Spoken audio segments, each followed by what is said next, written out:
All right, we're continuing the Revelation study. And in this one, there's going to probably be two parts to this, but we're going to cover essentially the first four churches mentioned in Revelation 2. And something to note, which I thought was interesting, is that all these churches are actually in Turkey. So they're not actually scattered abroad. None of the churches referenced are in Jerusalem. So I just thought that was an interesting side note. But regardless, a pattern that we see for most of these churches, including in chapter 3, is that Jesus describes what they did right.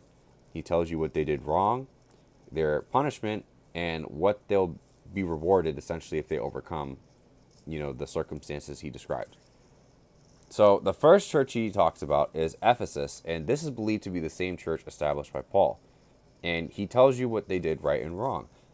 What they did right was they persevered and they didn't tolerate evil, and they hated the deeds of the Nicolaitans. If you recall, the Nicolaitans were people who kind of tried to, I guess you could say, dabble in idol worship and pagan worship while still being Christian or something.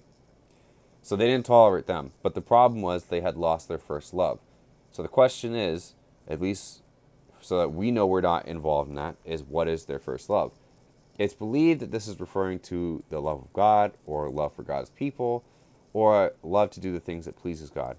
It could also mean, in my opinion, that this is talking about the childlike faith and burning passion you have towards God and to pursue Him.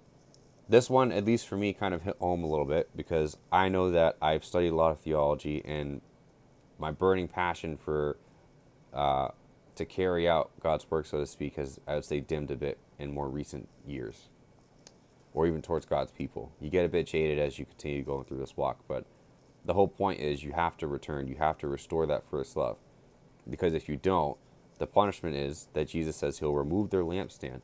We didn't cover this in the series, but lampstands are representative of churches. So if He says He'll remove the lampstand, it means He'll remove that church, unless they repent.